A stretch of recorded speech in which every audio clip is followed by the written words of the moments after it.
What's the one thing everyone has in common when they first sign up to the gym? It's that they want the progress to come fast.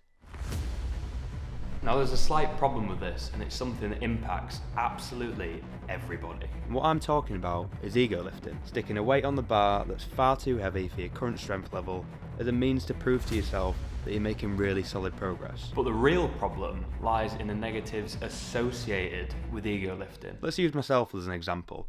When I first started the gym around 3 years ago, I was obsessed with the idea of throwing more weight on the bar.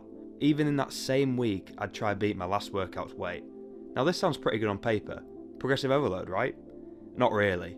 The actual problem holding me back was the size of the weight increase, and I'm sure it was holding a lot of you guys back as well. So what is it that's bad about jumping the weights too quickly? Well, let's fast forward a year into my lifting career when my gains started to drop off massively. I was stuck at the same size and strength level and I couldn't get myself to grow.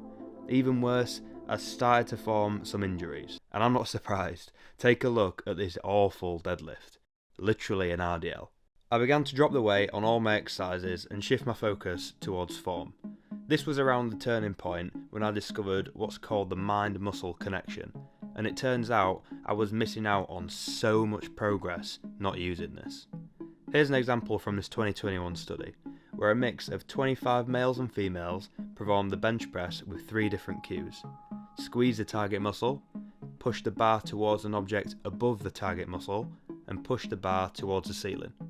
In the study, the muscle activity of the chest, front delt, and tricep was measured for everyone, and all sets were performed to failure using 85% of their 1 rep max. These tests were also taken with 24 hours apart for recovery reasons. These findings show that thinking about squeezing the target muscle, or what's called an internal cue, provided the most activity in each of the muscle groups, proving that the mind-muscle connection helps to recruit more of your muscle fibers, resulting in a better contraction of the target muscle. Simply put, this is great because if we can feel the exercise burn more, it allows for more potential gains to be made. But the benefits don't stop there. There were 2 other improvements that also came as a result of dropping the weight. Let's go over the first one, using a better method of progressive overload. In order to grow and adapt in the gym, we need to be making things slightly harder on a regular basis. In the past, I was adding way too much of an increment to my load, and not even on a weekly basis. I'd literally be throwing 10 kilos on the bar every session. I quickly realised that this is what drove my form into the ground. I couldn't control the weight at all. I learned that you should only increase your weight when you can do the planned amount of reps with perfect form. Now, progressive overload isn't just picking up some heavier dumbbells. It could be an increase in the number of reps we're using, slowing down the tempo of the exercise, or increasing the frequency of your sessions as well. The increments I started to use were so small initially, it did take a hit mentally. It literally felt like my progress was stopping because I was just so used to smashing 10 kilos on the bar every single session.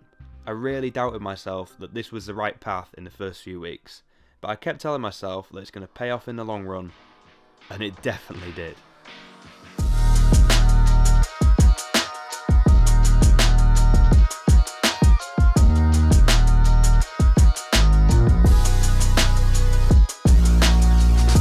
So what's the second benefit that comes out of dropping your weight? It's the increased range of motion across the board.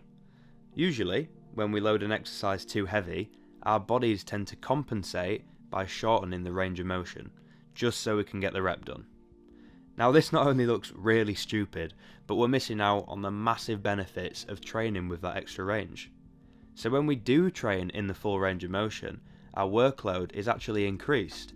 We have more time under tension, which creates more muscle damage, and what's even better is that in order to get a full range of motion, we most likely need to drop the weight.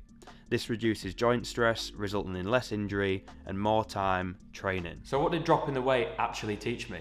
Well, let me give you some practical takeaways from this video, and they all highlight the main issue that I spoke about in the beginning, that everybody wants to progress fast. When in reality, we should be patient for results. By diving into new PRs every single session, you're not only putting yourself at risk of injury, but you're also reducing your potential gains. Think of this as a long-term investment. In the long run, dropping the weight will give you more time training away from injury. You'll have better form and be able to cope with the heavier weights. I'm aware that in the short term, it may feel like you're not really making the progress that you should be. And that's completely normal, I don't blame you at all.